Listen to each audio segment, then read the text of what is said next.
Pernah nggak sih di dunia maya sebuah candaan itu rasanya jadi beda?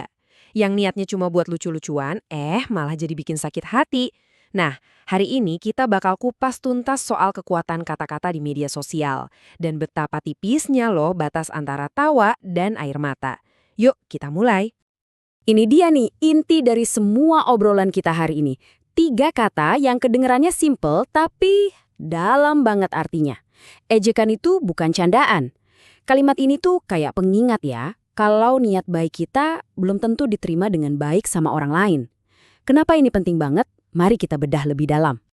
Nah, coba lihat deh. Di sini kita bisa lihat dua dunia yang upulnya berbeda, padahal pemicunya cuma satu komentar yang sama. Di satu sisi, mungkin kita ngetik sambil ketawa-ketawa, mikirnya, ini kan cuma bercanda. Tapi coba kita lihat dari sisi yang lain. Buat orang yang baca, kata-kata itu bisa nusuk banget, jadi luka beneran. Jadi poin utamanya apa? Yang nentuin sesuatu itu nyakitin atau enggak, itu bukan niat kita, tapi gimana perasaan orang yang nerimanya. Oke, sekarang kita masuk ke bagian pertama. Kita coba pahami yuk, gimana sih bentuk perundungan atau bullying di zaman sekarang? Ini udah bukan lagi soal dorong-dorongan fisik di koridor sekolah loh, tapi sesuatu yang bisa terjadi kapan aja, di mana aja. Langsung dari layar HP kita. Betul banget. Bullying itu udah berevolusi. Bentuknya sekarang ya kata-kata, komentar, atau postingan. Mungkin rasanya nggak nyata ya, karena nggak ada sentuhan fisik. Tapi luka yang disebabinnya itu bisa jauh lebih dalam. Bisa bikin cemas, ngerasa sendirian, bahkan depresi. Dan yang paling serem, jejak digital itu abadi. Jadi setiap ketikan kita itu ada bobotnya. Pesan ini kayaknya perlu kita ulang terus deh buat jadi pengingat.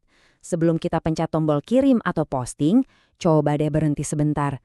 Tanya ke diri sendiri, ini kira-kira bisa disalahartikan nggak ya? Ada kemungkinan nyakitin orang lain nggak? Karena apa yang lucu buat kita dan circle kita bisa jadi sumber rasa sakit buat orang lain.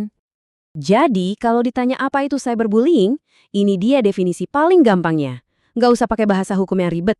Intinya, cyberbullying itu adalah momen ketika sebuah candaan melewati batas yang nggak kelihatan dan berubah jadi sesuatu yang bikin luka di hati. Sesimpel itu. Oke, kita udah paham masalahnya. Sekarang kita nggak bisa diam aja dong. Kita pindah ke bagian solusi. Karena ini semua tentang gimana kita bisa ambil sikap, gimana kita bisa ngelawan perundungan, tapi dengan cara yang benar dan berani. Nah, ini pertanyaan penting buat kita semua.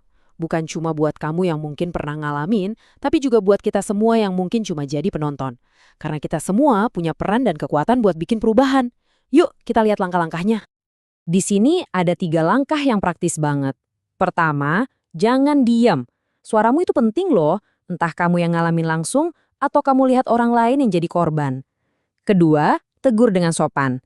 Nah, ini kuncinya. Tujuan kita bukan buat mulai perang baru, tapi buat nyetop perilaku yang nyakitin itu. Dan yang ketiga, yang mungkin paling penting dari semuanya, cari bantuan. Serius, kamu nggak harus nanggung beban ini sendirian. Dan ini keren banget sih penjelasannya. Melawan itu bukan berarti jadi agresif atau balas dendam. Justru sebaliknya, melawan itu adalah bentuk kita peduli sama diri sendiri, juga sama orang lain. Ini tuh kayak pernyataan sikap bahwa setiap orang, termasuk kamu, itu berhak dihormati. Setelah kita tahu caranya bertindak, kita juga perlu tahu kemana kita bisa minta tolong. Bagian ini krusial banget, karena ini ngingetin kita kalau dalam perjuangan ini ada banyak banget dukungan di sekitar kita. Coba deh, resapi kalimat ini. Ini penting banget. Soalnya rasa terisolasi, rasa sendirian, itu senjata paling ampuh dari perundungan. Bikin korbannya ngerasa dunia itu sempit banget. Makanya penting buat selalu ingat, ada orang-orang di sekitarmu yang peduli dan siap bantu kamu. Kamu nggak pernah bener-bener sendirian. Jadi siapa aja nih kawan-kawan kita? Nah, ini daftarnya jelas banget. Bisa jadi teman terdekat yang kamu percaya, orang tuamu di rumah, atau guru favoritmu di sekolah. Dan tentu aja ada ruang bimbingan dan konseling atau BK yang memang tugasnya ada di sana untuk ngebantu kamu. Saya suka banget sama kalimat ini karena rasanya tuh ngundang banget. Ini kayak ngilangin semua stigma tentang pergi ke ruang BK. Ruang BK itu bukan tempat buat anak-anak bermasalah ya, tapi itu tempat yang aman, tempat di mana ada temen cerita yang siap dengerin kamu tanpa ngejudge. Pintu mereka tuh selalu terbuka. Oke, sebagai penutup, yuk kita lihat gambaran yang lebih besar. Ini bukan lagi cuma soal tindakan satu orang, tapi tentang pilihan kita semua, bareng-bareng. Tentang lingkungan kayak apa sih yang mau kita bangun sebagai satu generasi? Ini dia panggilannya. Sebuah ajakan buat kita semua, buat secara sadar, milih untuk saling dukung, bukan saling menjatuhkan.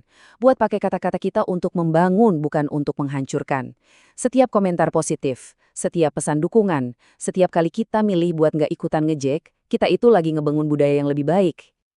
Dan kita tutup sesi kali ini dengan sebuah pertanyaan buat kita renungkan bareng-bareng. Coba deh pikirin, di dunia maya dan dunia nyata, kita mau dikenal sebagai generasi yang seperti apa?